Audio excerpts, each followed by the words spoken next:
எல்லாருக்கும் வணக்கங்க. இன்றைக்கி வெங்காய போண்டா செஞ்சு பார்க்கலாங்க. அதுக்கு இந்த கிண்ணத்தில் 2 கிண்ணம் அளவுக்கு நான் கடலை மாவு சேர்த்துக்கிறேங்க.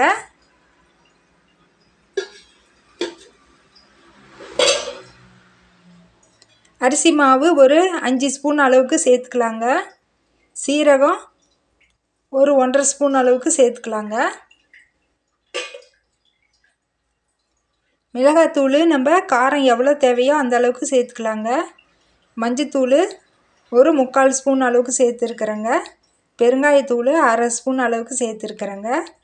உப்பு நம்மளுக்கு எவ்வளோ தேவையோ அந்த அளவுக்கு உப்பு சேர்த்துக்கலாங்க.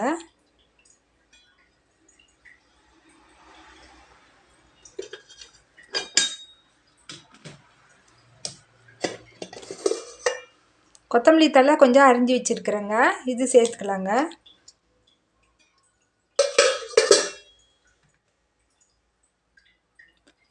பெரிய வெங்காயம் ஒரு 6-7 வெங்காயம் நீல வாக்கில் மெலிசாக அரிஞ்சு வச்சுருக்குறேங்க, இதுவும் சேர்த்துக்கலாம். கருவேப்பிலை கொஞ்சம் கிள்ளி வச்சுருக்குறேங்க, இதையும் சேர்த்துக்கலாம். இஞ்சி கொஞ்சம் தூளாக அரிஞ்சு வச்சுருக்குறேங்க, இப்போ இதையும் சேர்த்துக்கலாங்க. முதல்ல இதெல்லாம் போட்டு நல்லா பிசைஞ்சி எடுத்துட்டு அப்புறமா கொஞ்சம் கொஞ்சமாக தண்ணி தெளித்து போண்டா மாவு பதத்துக்கு நம்ம பிசைஞ்சி எடுத்துக்கலாங்க. மாவு பிசைஞ்சி எடுத்தாச்சுங்க. இதில் வெங்காயம் நிறையா போட்டிருக்கிறதுனால வெங்காய போண்டாங்கிறதுனால கொஞ்சம் நல்லா கெட்டியாகவே பிசைஞ்சி எடுத்துக்கலாங்க. அப்போ இது போட்டு எடுத்தோம்னாக்கா நீர் பதம் சரியாக இருக்குங்க. இதுலேயே வெங்காயத்துலேயே தண்ணி வர்றதுனால நல்லா பிசைஞ்சி எடுத்துட்டு உப்பு காரம் சரி பார்த்துக்கலாங்க.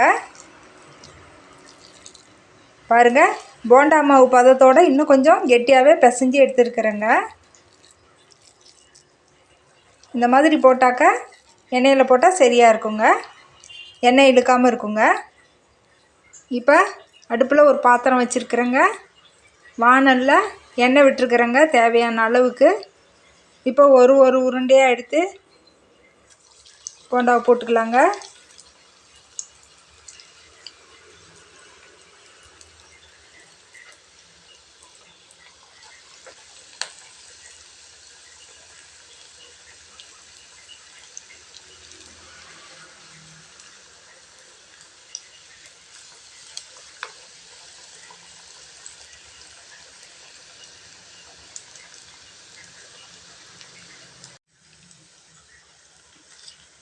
ரெண்டு நிமிஷத்தில் திருப்பி போட்டுக்கலாங்க, பாதி வெந்த உடனே.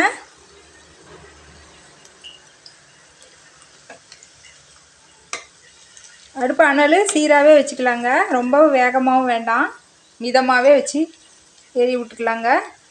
நல்லா பொன்னிறமாக வந்தோடனே எடுத்துக்கலாங்க.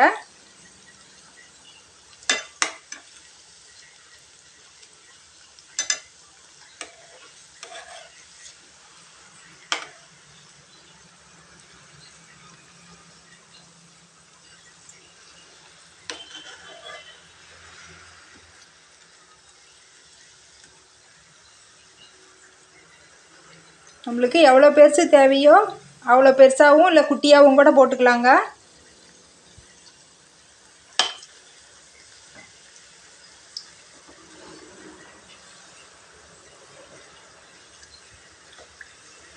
நல்லா கொஞ்சம் ஓரளவுக்கு கெட்டியாக இருந்தால் எண்ணெயே இழுக்காதுங்க, வெங்காயம் நிறையா போட்டிருக்கிறதுனால. இல்லைனாக்கா நம்ம முதல்லையே வெங்காயத்தை நல்லா பிசைஞ்சிட்டு அப்புறமா மாவு போட்டுட்டு பிசைஞ்சிட்டு தண்ணி தெளிச்சிட்டு நம்ம பிசைஞ்சி எடுக்கணுங்க. இந்த மாதிரி செஞ்சாக்க வெங்காயம் நல்லா முழுசாக சாப்பிட்றதுக்கும் அது ஒரு மாதிரி நல்லா ருசியாக இருக்குங்க, அதனால் நான் இப்படி போட்டேங்க. இப்போ வெந்த உடனே ஒன்றா எடுத்துடலாங்க. போண்டா பெருசாக போட்டிருக்கிறதுனால அனல் கம்மியாக வச்சுக்கணுங்க, இல்லைன்னா உள்ளே வேகாமல் போயிடும்.